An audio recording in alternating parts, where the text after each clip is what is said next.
আমরা যে সাগর থেকে আমরা যখন বাড়ি থেকে আইতেছি তখন আমরা সফটওয়্যার দেখলাম যে 18 তারিখে একটা আবহাওয়া একটু মানে কি দূরত্ব বেড়ে যাবে। তখন আমরা ভাবলাম যে আমরা 18 তারিখে আগে চলে আসবো। এই নিয়ে তো আমরা সাগরে চলে গেছি।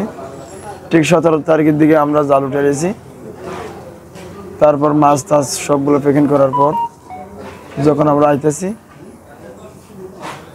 তখন মাছ প্যাক করার পর আমরা হাত মুখ দিতেছি ভাত খাবো রেস্ট করবো এর জন্য আর কি। তখন যে আমাদের ভাগ্যটা এতটা খারাপ ছিল যে ঢেউ এসে আমাদের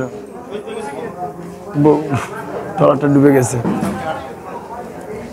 তারপর কি আর করবো, ট্রলার যেহেতু ডুবে গেছে এখন আর ট্রলার নিয়ে চিন্তা করে তো কোনো লাভ নাই। তখন নিজের জীবন বাঁচার জন্য কিছু একটা জিনিস নিয়ে যে ছিলাম আমরা। তারপর আমাদের আস্তে আস্তে এই পরিস্থিতি আসার পর যে শহীদুল্লাহ ভাই আমাদেরকে পাইছে, আমাদেরকে উদ্ধার করে নিয়ে আসছে এখানে।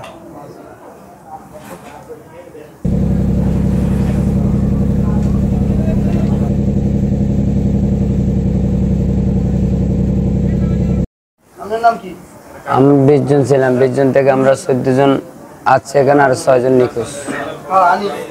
6 জনের একটার নাম হলো শাহরুদ্দিন, আরেকজনের নাম হলো শাহরুদ্দিনের বয়স ধরেন 30 মতো হবে।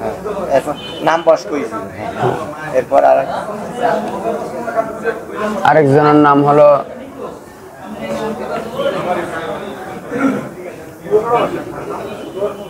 রাহান, বয়স 19। প্রত্যেক দৈনিক আমরা সাগরে যাই মাছ ধরার জন্য। তখন আমি আমার খেয়ের কাছে গেছি, বয়ার কাছে আর কি, বাইরায় বয়ার কাছে যাইয়ে দেখি আমি জাল মারবো এমন টাইমেই দেখি একটা নিশান চিনে। তখন আমি ওই নিশানটার কাছে গেছি যে আমি ওই নিশান দিয়ে জাল মারিয়ে কুলির দিকে যাব। এর মধ্যে কাছাকাছি গেছি কিন্তু দেখি আগো মানুষ চিনে আমি চালু করে চালাই গেছি। এর মধ্যে ডুবো বোর্ডের মতনও চিনে, আমি দাঁড়িয়ে যাইয়ে দেখি এরা ভাসে আমি চালু করি। আমাদের বোর্ডের লোক আসলে আরও এগো দড়ি গেছি দিয়ে টানিয়ে টুনিয়ে উঠাইছি, সব উঠাইয়া কুলের দিকে 13 জন পাইছি।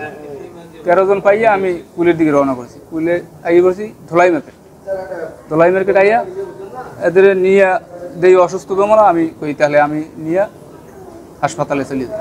এই হাসপাতালে চলে এসেছি। কয়টার দিকে পাইছি 10টার সময়। কবে পাইছেন?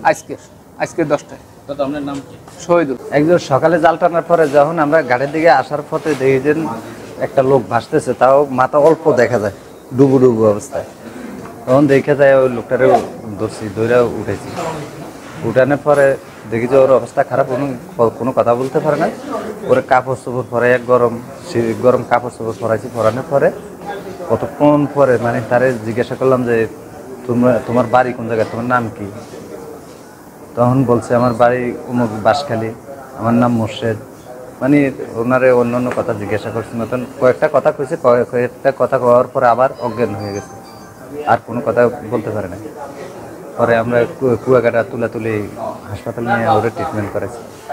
ওইখান থেকে আবার এখানে পাঠাইছি, এখানে নিয়ে এসেছি। আসলে এইভাবে জেলেদের জীবন আসলে প্রতি বছরই তো এরকম নিখোঁজের সংখ্যা বাড়ে, মৃত্যুর সংখ্যা বাড়ে।